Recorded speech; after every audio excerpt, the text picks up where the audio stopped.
Our educators have stepped up with community partners like Free DC and Defend DC Public Schools, and we have organized with parents, with the community-led safe passage routes over cops. Our educators have begun to set up networks inside their schools to make sure that they can communicate quickly and effectively with each other if and when necessary. They are having tough conversations about what we will have to do when, not if, the fascists come for our schools. But make no mistake, the billionaire attack on our public schools is not new. This started here comes the history government teacher in me, but this started in the 1990s when the Republican Congress passed a Charter School Board Act that imposed charter schools on our district. That foothold has allowed billionaires to infiltrate our policy-making systems in education. Bezos, Bloomberg, Eli Broad, and for us, the worst one, the Waltons. They have been seeking to influence public education from the outset. They wanted vouchers, but they couldn't get them right away. And so instead, they started to infiltrate the public charter system. They then got mayoral control of our public schools here in DC. Through that, they have now infiltrated DC Public Schools itself and have been seeking for the past 20 years to dismantle our schools from the inside. But we have been fighting this privatization the entire time. It has been union-led. It has been community-led. It has been parent-led. It has been student-led. And we can learn from all of those, both in the district and across the nation, who have been fighting against privatization of our schools for so long. It takes solidarity. It takes a clear vision and commitment to public education, free for all. We will have to steel ourselves because this has been and will continue to be an unrelenting fight for the promise of public education. But now is the time to stand up and fight back. We will fight for our public schools and the students we serve. We hope that you will fight alongside your teachers' unions. And we will fight for the very existence of a free public education for all. And public education that teaches the truth, a public education that prioritizes joy over testing, one that prioritizes our community over profit. So, whose schools? Our schools. Whose schools? Our schools. Whose schools? Our schools. Thank you.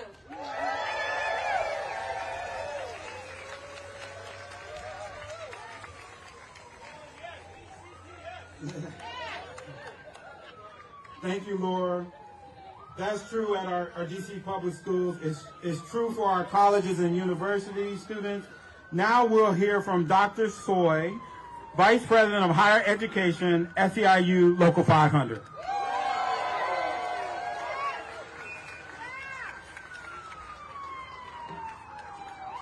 Greetings everyone. My name is Dr. Soyini Richards, and I'm also known as Dr. Soy. I'm a proud member of SEIU Local 500. Where's SEIU out here? I've served as the Vice President of Higher Education for many years. And I come to you today as an adjunct professor, as a part-time professor.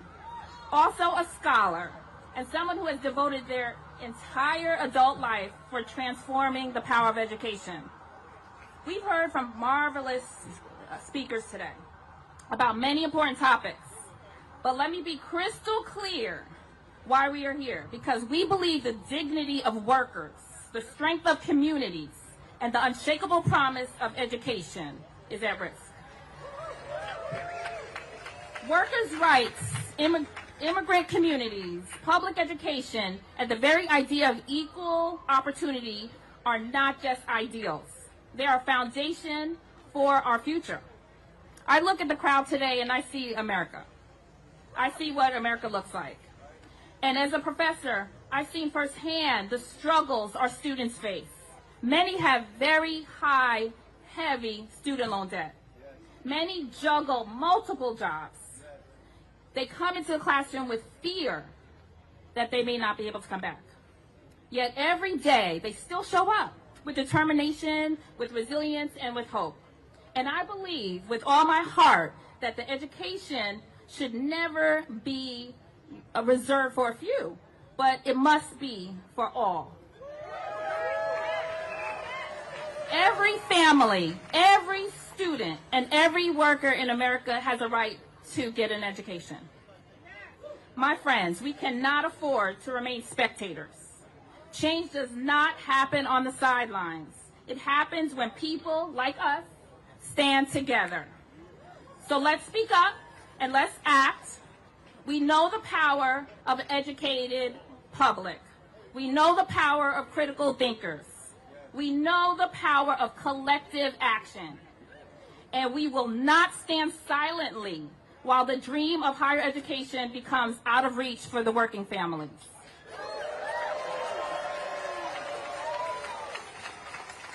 When higher education is threatened, it is not just institutions that suffer. It is the adjunct faculty like myself that work tirelessly without job security, the graduate workers that keep the campuses alive while barely making ends meet, the staff who keep our schools running with dignity and heart, who often get no recognition or fair pay. But here's the truth. When we stand together, we are unstoppable. We will not sit silently while students are buried under unmanageable debt. We will not accept classrooms that exclude instead of uplift. We will not let the voices of workers go unheard.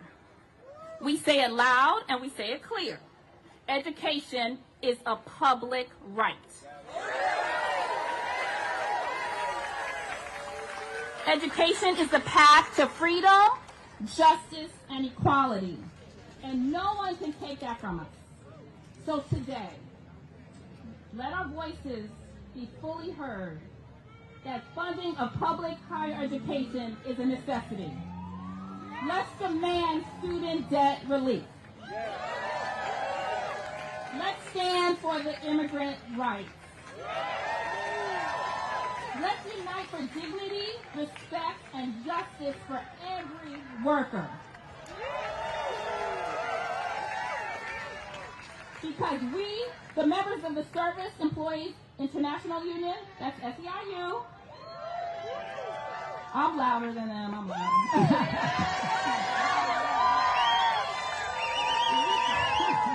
We're not just a union, we're a movement. A movement for fairness, a movement for justice, a movement for the future. And together, my friends, there's nothing we cannot achieve. Again, I'm Dr. Soyini Richards, aka Dr. Soy, and thank you. And I'm going to end with God bless America.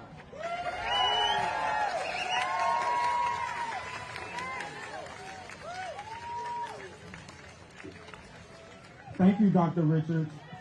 Our students need our support right now, but they are not the only neighbors who are vulnerable in this moment. To talk more about that, give it up for Julia Truelove, a registered nurse at Washington Hospital Center and a member of National Nurses United.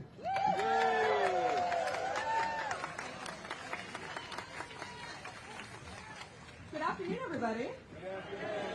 My name is Julia Truelove. I'm a registered nurse in the Burn Trauma ICU at MedStar Washington Hospital Center. Let me say as an aside, while you're having fun at rallies this summer, please wear your sunscreen, wear your bike helmets, your seatbelts, and check your smoke detectors.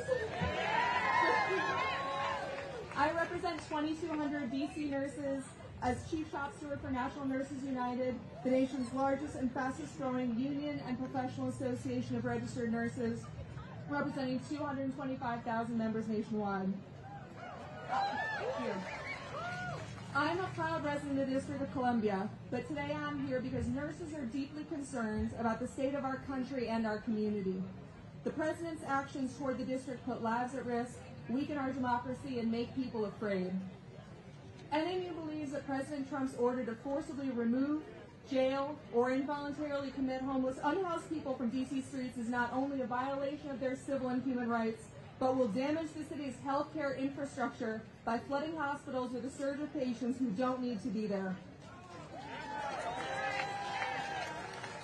People experiencing homelessness deserve our help and need services and support, but make no mistake, Trump's actions are not about helping unhoused people. His actions are about criminalizing people for being poor, for being sick, or for being mentally ill, none of which are a crime. People living on our streets is visual proof of our failure as a country to meet the needs of our communities. The epidemic of people without stable housing is the result of massive structural problems with government policies that prioritize the profits of corporations and billionaires over the needs of working people. Those who benefit from this gross inequality don't want to be reminded of their complicity in mass suffering. They want to sweep unhoused people away and lock them up somewhere. They aren't reminded of them every time they go play golf. They want to pretend homelessness doesn't exist. Out of sight, out of mind, that's wrong. To see an unhoused person and think first of the optics and not of the human soul involved is callous. That's not what nurses do, and it shouldn't be what our elected officials do. At Metropolitan Hospital and at hospitals across the city, emergency rooms are already overburdened and overcrowded. Patients and their loved ones wait hours to days for the care that they need.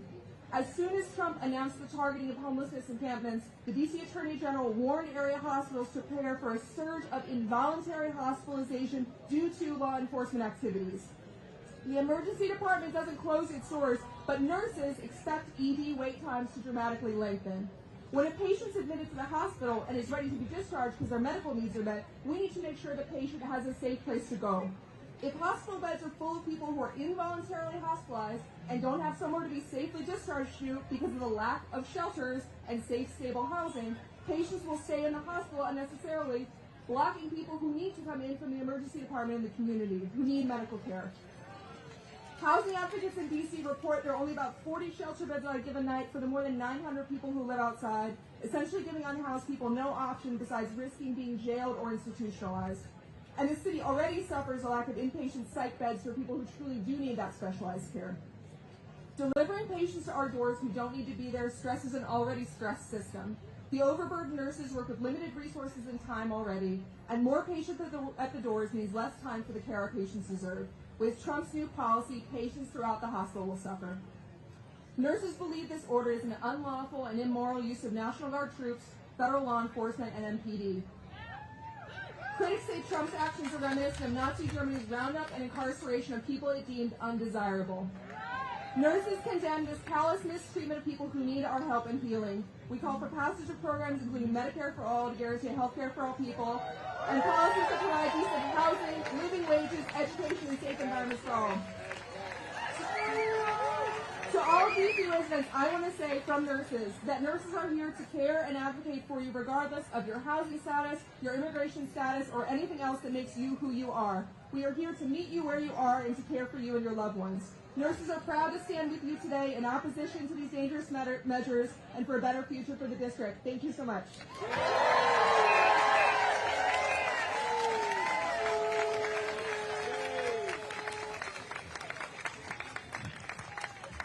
Thank you, Julia. If you have been a part of the labor movement for any amount of time, you probably know who our next speaker is. He is a powerful speaker and champion for more than 185,000 members who he represents, but also for immigrant workers everywhere, including our brother, Kilmar Armando Abrego Garcia, a Smart 100 member who deserves to be brought back home to his family here in Maryland. So please join me in welcoming Jaime Contreras, Executive Vice President of 32BJ SEIU.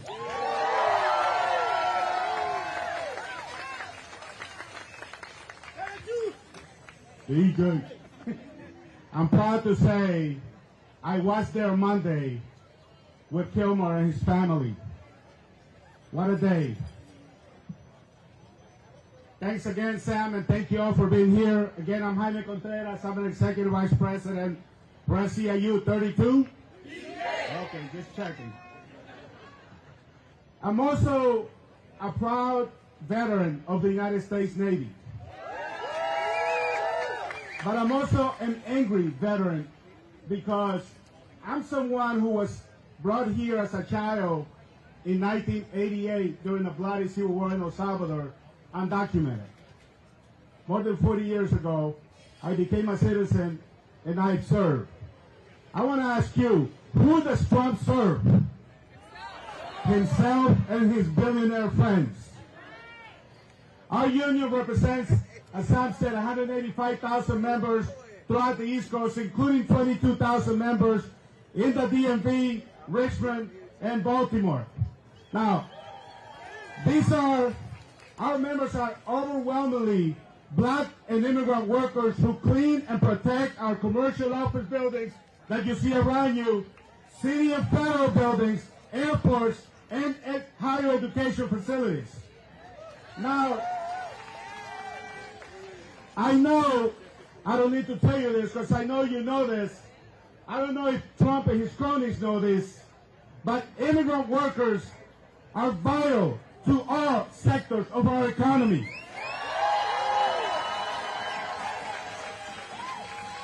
We have been living and working here for decades. Documented or not, immigrant workers are vital to our local and national economy. And I tell you, our members, and you are a shining example of what's possible when Black and brown and working class people come together through a union. They are a symbol of what we can achieve when we work together as a city and as a community. Now, in the 1980s, janitors nationwide were sick and tired of being paid substandard wages. So right here in Washington, D.C., they came together and paved the way for the nation's Justice for Janitors movement. And I know I see a couple of veterans of that movement here. Bill, I see Bill out there. They marched and even blocked the 14th Street Bridge during rush hour, demanding and winning living wages, employer pay health care, and respect and dignity on the job. But 40 years later, we are under attack again from the very people that are members that you helped keep safe during the pandemic. So I ask you, when working people and people of color are under attack, what do we do? Stand up like that. What do we do? Stand up like that. What do we do? Stand up like that. Because when we fight, we win. When we fight, we win. When we fight, we win.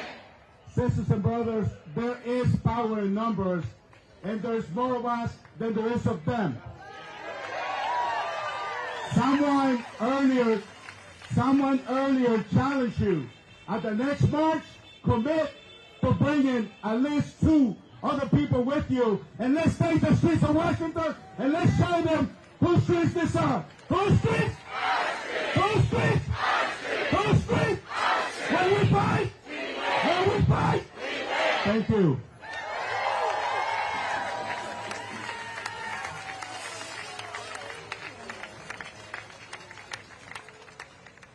Thank you, Jaime. When workers are united, we will never be defeated. And when we see that in action with our union siblings fighting for their rights at the El Diplomat. To talk about that, I am proud to introduce a worker who is organizing with Local 25 at the El Diplomat. And she'll be joined by some of her co-workers because she's nervous. And that's what happens with bosses and those in the corporate who are greedy. Star is a greedy restaurant owner here in D.C. And he will not let these workers at the El Diplomat have an election. They want to join a union, and he will not allow them to do that. And so I'm so proud of Velma Ruiz and her co-workers who are going to come up and speak about what's going on there and their fight for fair wages and benefits.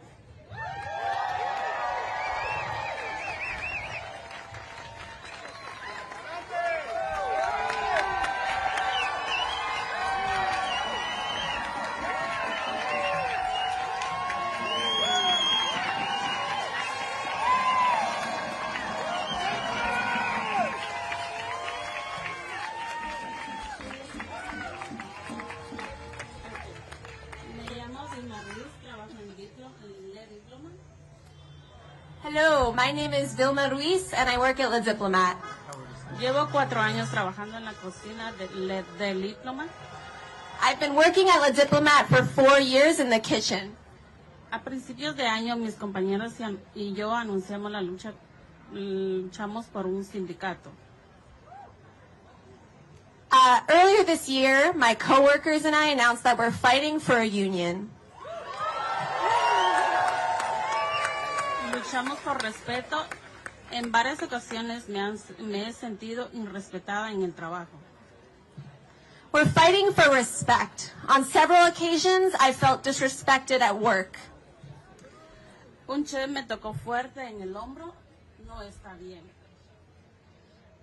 A chef hit me hard on the shoulder. It's not right. Merezco respeto en el trabajo.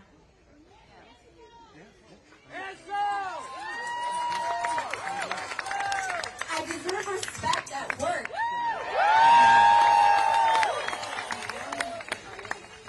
Mis compañeros y yo también luchamos por un salario digno y un seguro médico accesible. My coworkers and I are also fighting for a living wage and affordable health insurance. Yo gano menos por hora que el precio de una hamburguesa en Diploma. Can you believe I earn less per hour than the price of a hamburger at La Diplomat?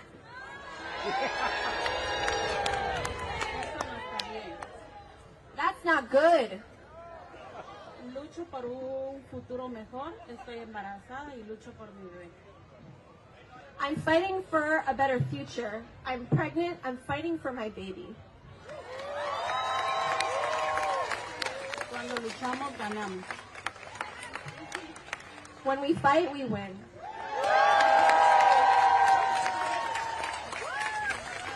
¡Sí se puede!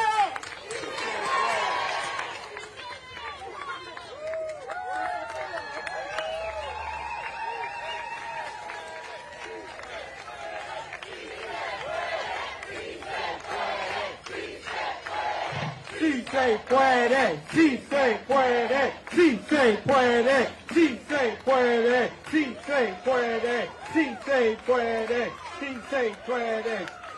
Thank you, Velma. In a little while, we are going to march. And as part of that, we're going to stop outside the El Diplomat to support Velma and our brothers and sisters of Unite Here Local 25 who are on the picket line right now. And let's give it up for Velma and the El Diplomat workers. Next, we're going to hear from Danny, co-founder and organizer with El Colite, Virginia. Is Danny here? Right here. There you go, Danny.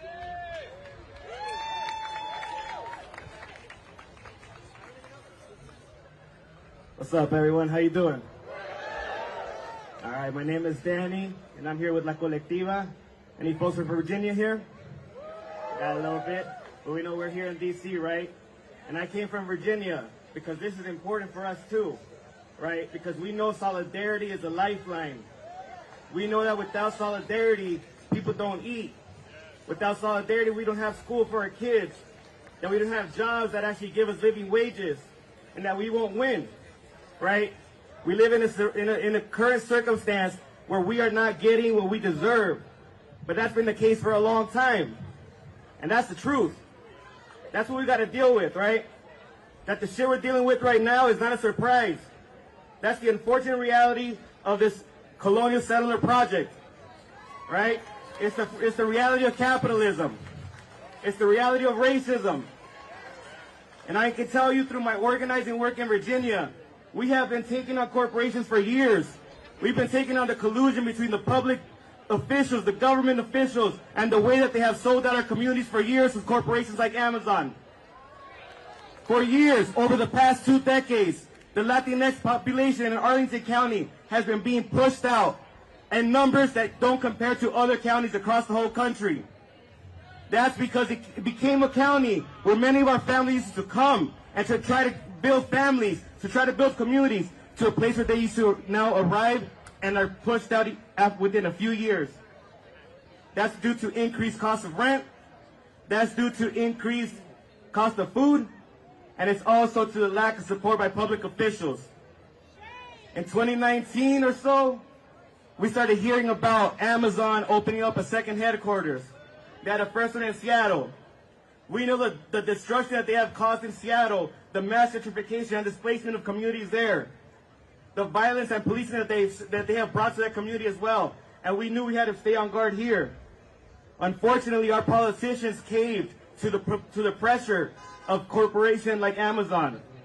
The House of Delegates gave a $750 million package from our public funds to Amazon in a debate that took less than 9 minutes on the floor of the legislature. The Arlington County Board also gave subsidies to this corporation owned by Jeff Bezos, at the time the wealthiest man in the world. It's ridiculous knowing that in our community our people are being pushed out and these politicians are giving our public funds away like nothing. And during that fight, we spent so much time telling them, Amazon collaborates with ICE. Amazon collaborates with police and is pushing surveillance through their Ring cameras.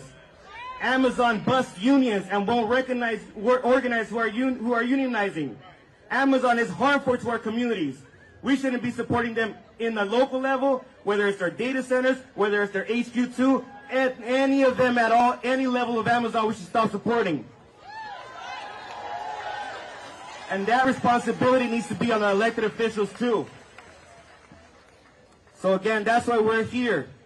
Because we know that Bezos also bought property in D.C.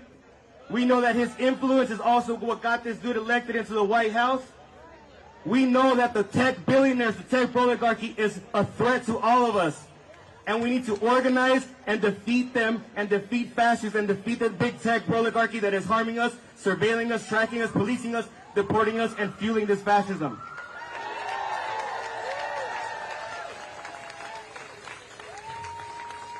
So I just want to shout out Free DC, Harriet's Wildest Dreams, and everybody who is organizing here locally in DC for all the amazing work that you're doing. Shout out to them. And just know that we'll keep doing our part in Virginia, making sure that our elected officials are held accountable too, because they also have influence and power for what happens here in DC. Brevemente, nomás quiero decir en español, porque sé que hay algunas personas que hablan español aquí también, que aquí la lucha es contra la clase élite, contra la tecnología grande, contra los multimillonarios que están trabajando con los políticos para dañar a nuestras comunidades. Nuestras comunidades son nuestras y hay que luchar por nuestra liberación colectiva. Gracias.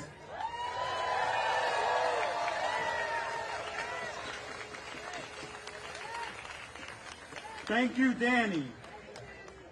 In the labor movement, there is one word that is more important than just about any other word, and that word is solidarity. And that's what we're starting today, a week of action of solidarity. It's solidarity season at the Metropolitan Washington Council AFL-CIO.